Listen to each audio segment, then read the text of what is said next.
Hi, I'm Steve Springett, and I am running for the OWASP Board of Directors. A little bit about me. I'm the Director of Product Security at ServiceNow, where me and my team get to work with thousands of developers, helping them build and deliver secure and resilient software.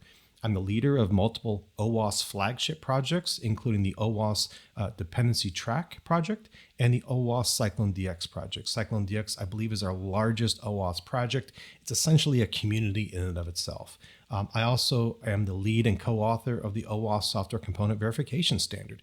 And I also am on the project committee, where I get to work with other project leaders, helping them mature their own respective projects. So that's a lot of great work. I'm a lifetime OWASP member. I reside in the North Shore of Chicago with my wife, my daughter. I've got two little dog Chihuahua things, if you want to call them dogs. They're cute though. But why am I running for the foundation? Well, or for the board of directors? Well, project foundation funding is a serious challenge. There was the open letter that we all know exists, and unfortunately, we've had a couple projects leave the foundation. And I can tell you that multiple projects were approached. So hopefully, no more leave the foundation. But the open letter was essentially a cry for help. Right? Many projects have been requesting, crying for help from the foundation for 5, 10 more years. The reality is that successful projects are essentially burdened by their own success, right? The more successful you are, the less the foundation is actually able to help you, which is truly unfortunate. So I think there's some things that we can do to improve our financial situation without selling our soul, without having a pay-to-play model, without going that other route that other foundation actually does, right? I think there's some things that we can do. Number one, fix what's broken, right? Our website is inherently broken. We have the donations page.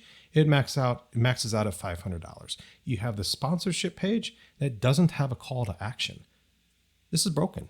I'm working on an opportunity right now where an organization, a financial services company, wants to donate $200,000 to the foundation in support of an OWASP project. I didn't know what the answer was. I couldn't find it on the website. I had to ask Andrew. I was fortunate enough that this company actually had the courage or desire to even ask me if this was possible.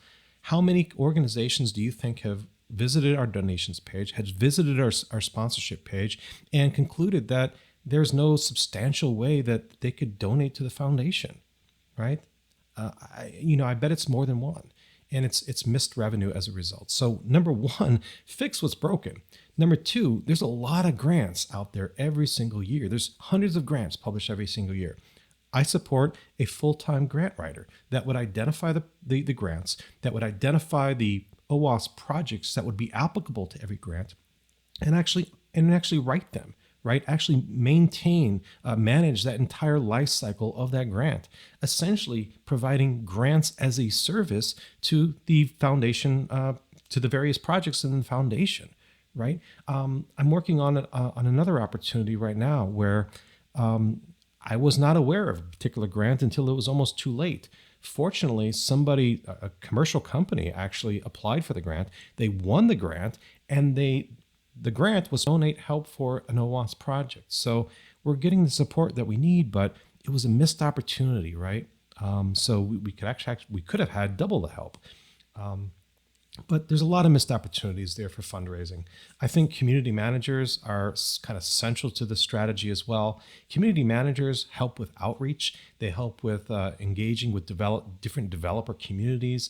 The more developer communities we engage with, the more membership we can derive from that. But you can also come up with indirect funding from that as well. So community managers are kind of essential for strong and growing communities. I know Cyclone DX, for example, and even Dependency Track, we use tools to engage, to measure and improve our own communities. I don't believe the foundation actually does any of this, right? There are platforms that we can leverage that provide us this kind of intelligence, right? But we need community managers to be able to monitor and manage and grow these different communities for us. I would also like to investigate the feasibility of doing something like the Mozilla Foundation does, right? They're also a 501c3, but they own a commercial company, Mozilla Corporation, that generates a lot of revenue for the foundation and supports Mozilla projects, right? There's no reason why OWASP couldn't do something very similar, right? Without, again, it's about fundraising and doing it in a way where we maintain our ideals of vendor neutrality, and we don't sell our soul out to the highest bidder, right? Because that's not what we want to do. What else? What other questions do we have here? What are your plans for foundation outreach in both government policy and industry?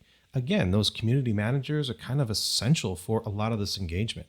But I also believe that project leaders should be empowered and encouraged to support some of these initiatives. And the foundation should establish strategic initiatives and monitor and measure and produce documentation on their progress of these different strategic initiatives that they have.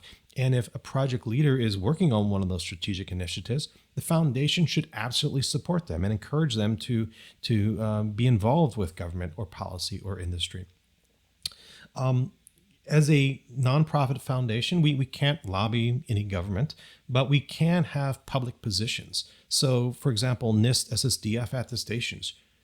OWASP should absolutely have a public position on this. OWASP should absolutely have a position on CRA that's in Europe and NIS2 in Europe. CRA could dramatically alter open source and the foundations and the projects that support it. In NIS2, that could potentially change dramatically how coordinated vulnerability disclosure is handled, right? We should have public positions on some of these things. So yes, I would actively encourage both board members, staff, project leaders, as well as a future role, community managers, to engage with government, to engage with industry, so that we do have a pulse of actually what's happening.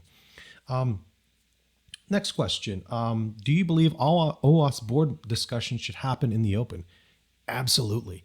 And we should have an SLA. I think 10 days is adequate, right? Cyclone DX, we post our working group meeting minutes, our videos, usually the next day, sometimes the same day. I think 10 days to be for the board to be able to approve the minutes and publish the video, I think 10 days is adequate. Now, there are certainly some times where maybe HR related, something like that, that you can't necessarily publish the entirety of the video.